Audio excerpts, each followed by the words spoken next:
Alright, it's 7:18 p.m. In about 12 minutes, I will be watching the film Ran by Kurosawa. The film that I've been waiting to watch for like 3 years, ever since I've known Kurosawa. I'm incredibly excited, but also I've had a bad day. And I won't be watching alone. Leslie will be there. In fact, she's already there. With Drew and Ken the Taiwanese. So this will be an interesting experience. Holy shit, I don't want to be late. Please, let me go. Green light, green light, green light, green light. Fuck off, bruh. Fuck off. Green light now. I give it 5 seconds. 5, 4, 3. Oh, there we go. Fuck. It's 7:30 on the dot. Montana Avenue. Curse you. Curse this goddamn avenue. Curse. Fuck.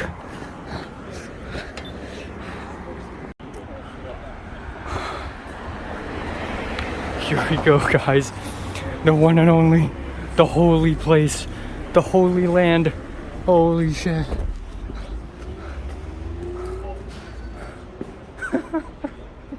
Let's go in. Kurosawa, save me. Fuck a dart. Oh god. American Cinematheque.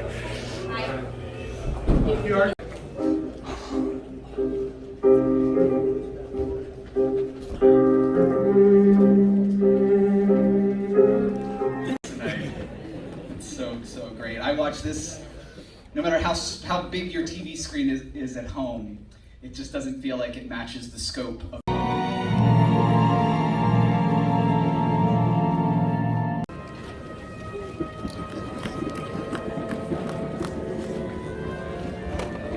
Hey guys, what's up? It's the Culture Detective here, investigating your favorite movies. And today I'm going to be doing a movie review on Ran by Kurosawa Akira. So Ran is a samurai epic film from the year 1985. And this is not just any freaking movie. This movie has been at the very, very, very, very center of my watch list, whatever that means. It's been a film that I've been really, really, really dying to watch ever since I've known Kurosawa. Everyone has been saying Ran is like the most beautiful film ever. Ran is the most well-made samurai film ever. You haven't seen movies at all if you haven't seen Ran, stuff like that. So Ran has always been a film that I've been dying to watch. Every single time I watch a Kurosawa film, I also think to myself, okay, this is great, but how about Ran? And the thing is, I can't watch it anytime I want, because usually I just watch movies on my laptop. But for a film like Ran, watching it on a laptop is like looking at Mona Lisa on your phone on Google Images and saying that you've seen Mona Lisa. You have not. So this is why, for the last 3 years of my life, I've been waiting to watch Ran on the big screen. And holy shit, it actually happened. It is a dream come true. About a few weeks ago, I found out that Aero Theater of American Cinematheque is playing Ran. They're playing Ran. When I saw this, I freaked out. I joyfully cheered around the room because there is no fucking way am I not watching Ran on the big screen.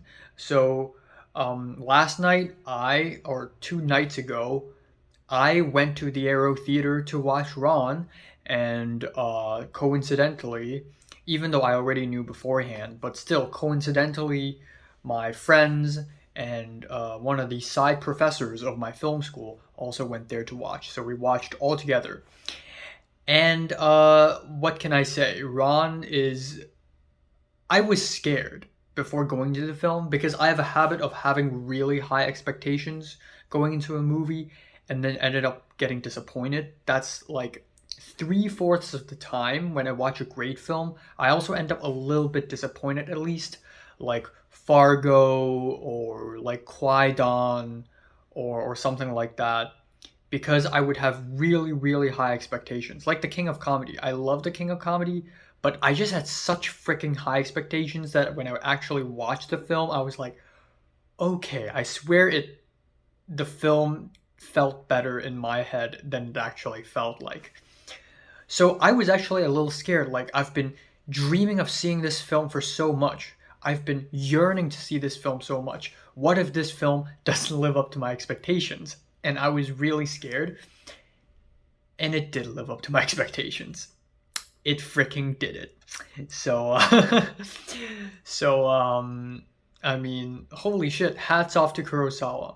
So essentially, Ron is a samurai epic film adapted from King Lear, which is a story by Shakespeare about a father uh, who wants to give power to his children, and his children sort of fight amongst each other.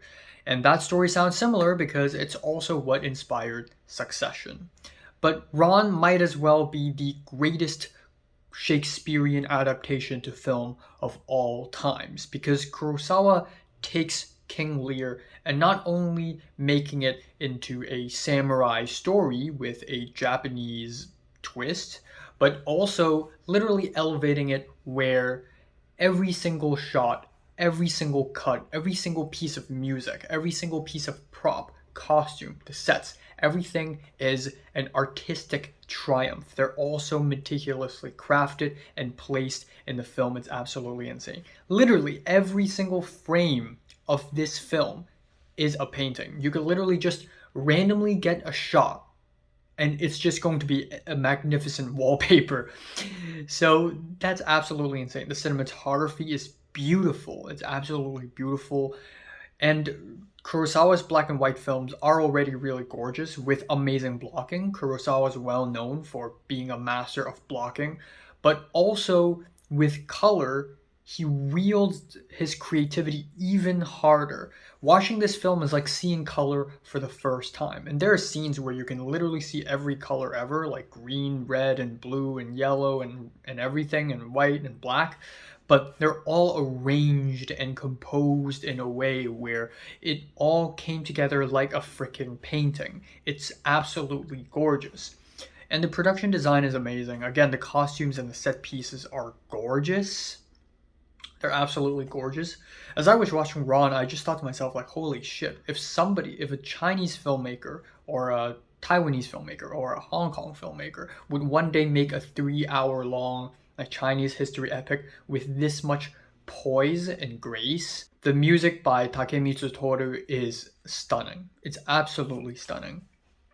And he's already one of my favorite film composers of all times. I mean, he's the man behind Qui-Gon. He's the man behind Woman in the Dunes and The Face of Another. The dude is one of the most prominent composers in Japanese history ever. So, of course, naturally, his score to Ron is amazing. It's bitter, it's dreary, it's soul-sucking, and he brings a orchestral edge to it. I mean, sure, there are moments where there are Japanese classical instrumentals, but really the film is very orchestral, and he basically takes that and makes it kind of avant-garde a little bit, and it just really, really fits the film so much.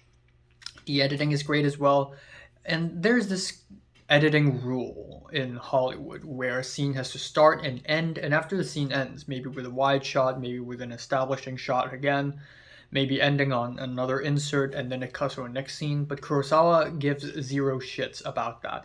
Characters would be talking, and then suddenly, boom, we'll jump to another space where two different characters talk. And usually these are hard cuts. Usually we cut from something really noisy and chaotic to something really quiet, or from a really, really wide shot to a really, really close up. Either way, most of the cuts in this film are jarring. They just slam you right into it. And you can say it's bad editing, but to me, it really reinforces the themes of this film because Ron means chaos, it means discord. So these cuts really give you the sense that you can never really predict what's happening next. Anyways, the plot itself, actually great. And I think it helps that I've seen 9 Kurosawa films before this one, because Kurosawa isn't the type of guy who would write very character driven stories that are very emotional, that are very fast paced. That's totally not his thing at all. And a story can be great even if it's not character driven. If it's more situation driven, it can still be great, and that's exactly his samurai films. Seven Samurai is, of course, it's driven by characters, but really it's the situation that makes it that really makes the premise. And I can say the same thing for Ron. It's not really character driven. Sure, we have an ensemble of characters with their own ambitions, but this isn't about the characters' flaws and their goals and desires and wants and like conflict, like something inner. No, these are people who wants power and they kill each other. That's it. What the heck is happening? Okay. But the first 30 minutes of the film is actually kind of slow paced and it's full of dialogue scenes. It opens off beautifully, peacefully, and every single dialogue scene is intersected by this insert shot of a freaking cloud. And at first, it does seem a little underwhelming, and I got a little scared at that moment. But after the 30 minutes, every single scene is a masterpiece, and it had me glued to the big screen on the edge of my seat. We have the first battle scene, and it starts off with somber, dreary music without any diegetic sound at all. We just see absolute chaos, just waves and waves of army and the far distance rushing in, crashing in, and dead soldiers falling from the staircase, hanging on the guardrails of the stairs, just fresh, bright red blood just gushing down, flaming arrows flying left and right, while the main character, the old man, sits in the front shocked. This is just amazing. Again, he just takes war and makes it so dreamy and dreary, and then suddenly we're woken up from this dream by a gunshot, and then suddenly we get all these intense, loud, banging, clanging noises of gunshots, and that is such an insane, breathtaking sequence. And after that, we have more battle sequences, one after another, and after another. It's basically nonstop at this point. And there are a few shots that really wow me. Like, how the hell did you even film that shot? There's a shot where in the foreground you see a couple characters, their backs, and they're looking at the background where you see two gigantic mountains and literally two forces sort of slowly climbing up the mountains and then converge in the middle. How did they even film that? Did they use like walkie talkies? They didn't even have walkie talkies. It's 1985. He probably filmed this in 83 or 82 or something like that. So it's absolutely insane. And the flute performance scene is incredibly haunting and memorable. And one of my favorite scenes of the film is Lady Kaede licking Jiro's blood in on his neck after she cut his neck a little bit and then crushing the worm on the ground. And I love it when directors do weird, creepy shit like this. And I like that Kurosawa is doing it in this film because in his black and white films, they're all pretty cut and dry. But in here, he's daring to do something bolder with creepy shit like this. And even so, he still retains a fantastic sense of humor. There's a scene that is unbelievably funny involving a head of a fox statue. And it's basically like, what's in the box? What's in the box? But a joke. And of course, Kurosawa is not going to leave it as a joke because that scene literally comes back at the very end of the film. But this time, instead of a joke, it's the real thing. And it's absolutely emotionally intense. Another really funny scene would be the jester making a helmet out of grass and flowers and placing it on the old man's head. And again, it just really juxtaposed. The old man is the one who is very ambition driven, who has blood on his hands, and now he's gone insane. And now we have the jester, who seems to be the most insane one, but actually is the most sane one because he sees that all this war, all this fighting is just nonsensical. It's just going to bring more damage. And the final death scene, I'm not going to spoil it, but the scene where one of the samurais slash and all the blood just explode and burst on the wall. And that scene is completely without music, without any jumps or anything, without any screaming. It just happens. And you're just like, but the scene that shocked me the most happened a little bit before that, where someone gets shot suddenly out of nowhere. And it's not like a climactic scene or anything. It just happens, boom, and the character's just dead. And I was like, no way, they're just gonna kill him off like that? Are you serious? But again, that's literally war. Like a lot of big people just die in an instant, and that's it. That's the end of their lives. And of course, we also have themes of the Buddha. And I just love how the film ends without ending. It's sort of like an open ended ending. The fight hasn't even finished. But the film just tells you it doesn't even matter at this point. Because once the fight is finished, another fight is going to start. Another battle is going to start. What's even the point? So the film literally just ends with a blind man who is one of the victims of the war nearly falling off a cliff and dropping a scroll where the Buddha's on it, and you see this shot where the Buddha's face is glowing, and it's like even the Buddha doesn't save us. I was low-key expecting something supernatural to happen by the end of the film, which would really be the cherry on top, but really I think this allusion to the Buddha is already beautiful enough. Like, this frame tells 1,000 words. This frame holds so much weight and holds so much meaning.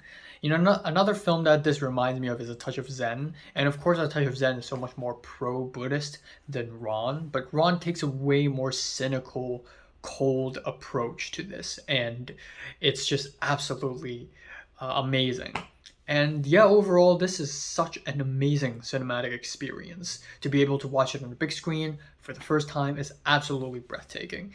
And once again, I just love that Kurosawa takes the usual samurai genre, but really elevating it to a poetic, artistic height. And on this film, I think he basically takes all the elements of his previous films and basically pick the best features of these films and make a whole new film out of it. He discusses human nature and faith and war and death and mortality. And sure, Seven Samurai is more human spirited, it's more skin tight, but Ron is just next freaking level. It's just next freaking level. So yeah, needless to say, I think this is one of the greatest pieces of cinema of all times, and I'm so happy that I'm able to watch it on big screen. I'm so happy. And also, two days ago, I wasn't even in a great mood. Like, I wasn't in a great mood. A lot of things went wrong, so I went into cinema with like a little a little agitated, you know. Not agitated, a little unsettled. I went to the cinema a little bit dreary, but this film really just brings a gigantic artistic whirlwind out of me. So yeah, 10 out of 10. So have you seen Ron? Comments below, like if you like it, and subscribe if you want more. And thanks for watching.